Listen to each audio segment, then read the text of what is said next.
Sunshine and lollipops and rainbows and everything. Hello folks, welcome to Reac2, and we are talking in this episode about reacting to the climate change group called Just Stop Oil being nearly knocked down by a bus. Bus driver rams Just Stop Oil protesters, nearly running them over. Cited from The Sun. Well, The Sun is a bit of a shite rag at its best of times, right? That language is extremely incendiary, and there's actually a video that I watched before starting to talk about, and people were actually forcing themselves up against the front of the bus, and others were blocking the other lane, and and in fact they were putting themselves in direct danger, knowing that red bus is actually carrying people to the baby boat. So in actual honesty, it was all self-inflicted. No one was hurt.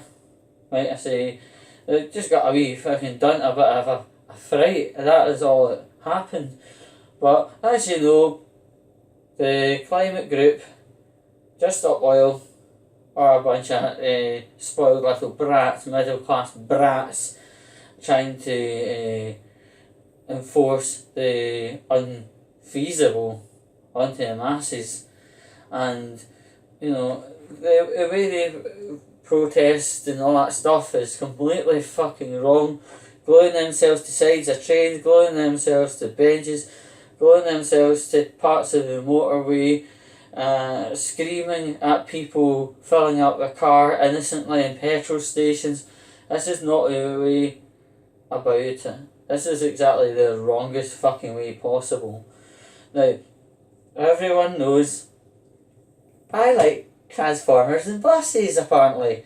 Well, we're not going to kind of get into that side of things on this video, but I am knowledge in buses, and I want to talk to you about the actual exact vehicle that was in this incident.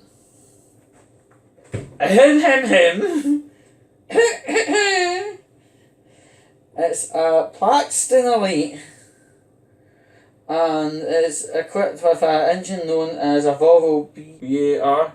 These buses, B7R, B9R, B8R, B11R, B13R, and other kind of variations like R and RT. They're very, very purpose-built engines. They can get the bus moving extremely bloody quick, right? And in fact, the B8R, from a still point to moving, let's say 30 miles an hour, very quick. Very quick indeed.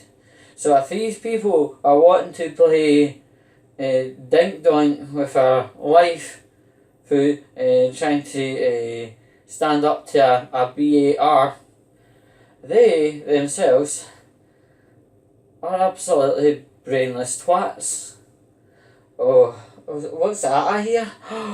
Oh, the B9R, 9-litre engine. Oh yeah, it was such a well respected bit of kit, the B9R. For approximately 11 years, National Express were equipping their vehicles with this type of engine to get people up and down the country in relative quick and expedite manners. So it's very lucky that this didn't try the idiocy of fooling about with a B9R, because quite honestly they'd be basically roadkill Vincent, very quick, and a lot of the operators only have a 62 mile an hour governor on, so anything between 0 and 62 is God's work. So yeah, and also, since I'm so clued up in buses, right, Scania, well, let's check some tech spec from Scania. Scania K Series, 9 litre, 360 horsepower, or 13 litre at 410 horsepower.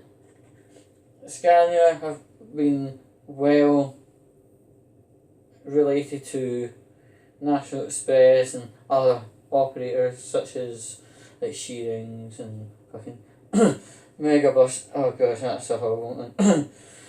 But yeah, what I'm trying to say in a sort of meme-fied fashion, don't fuck with a bus. If you've got a problem with somebody, don't take it out on the bus, because the bus will take you out, not to dinner. But anyway, yeah, I mean, it's absolute, it's ridiculous, because this is like blocking, in one case, blocking people from getting help here, as in blocking the entrance of a hospital, blocking the M1, the M5, all that stuff. It's just, this is not activism, this is just actual terrorism, as somebody called it. And, you know, there are people, you know, they're worried about people dying, but they're actually causing people to die themselves. Lol, hypocrites. Yeah, and I'm going to cut to another camera, and I am going to see this over here is a NASCAR. Here, over here, is its fuel filler. Its fuel tank takes about 83 litres, and it does 4 miles to a gallon. Very fun to watch race round. Smells absolutely beautiful.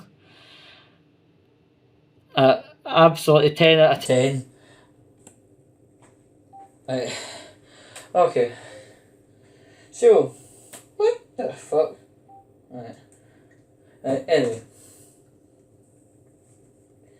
Yeah, these people, they're coming across very finger-wagging Karen. Don't do this, don't do that, kind of thing.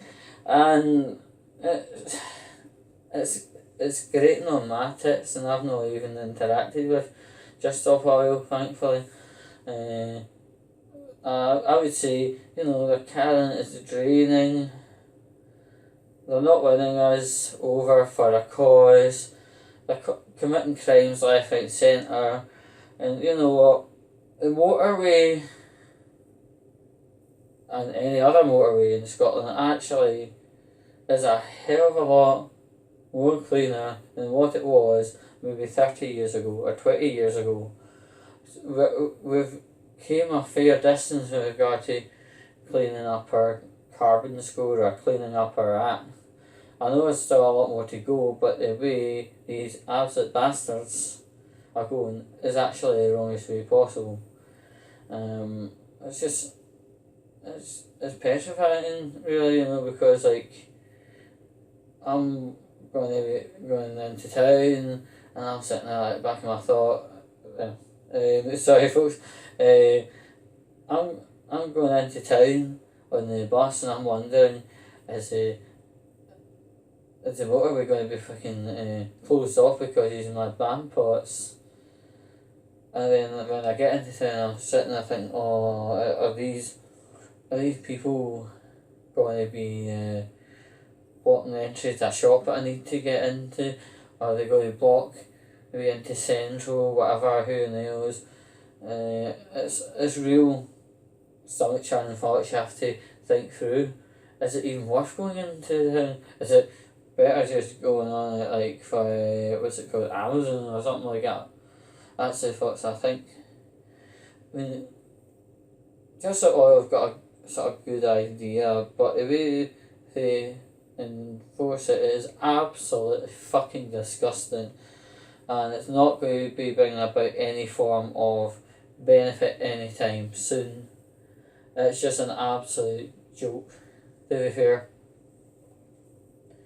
It's just going to cause people to maybe even go for these protesters and view for life. But yeah, the score is Just Stop Oil have an alrightish model, but the way they enforce it upon all the common public is disgusting, and also the way Just Stop Oil treat like the fire brigade, the police, the ambulance, and people that go around on a quick basis, like social workers, CPNs, psychiatrists. Just Stop Oil treat them like shite.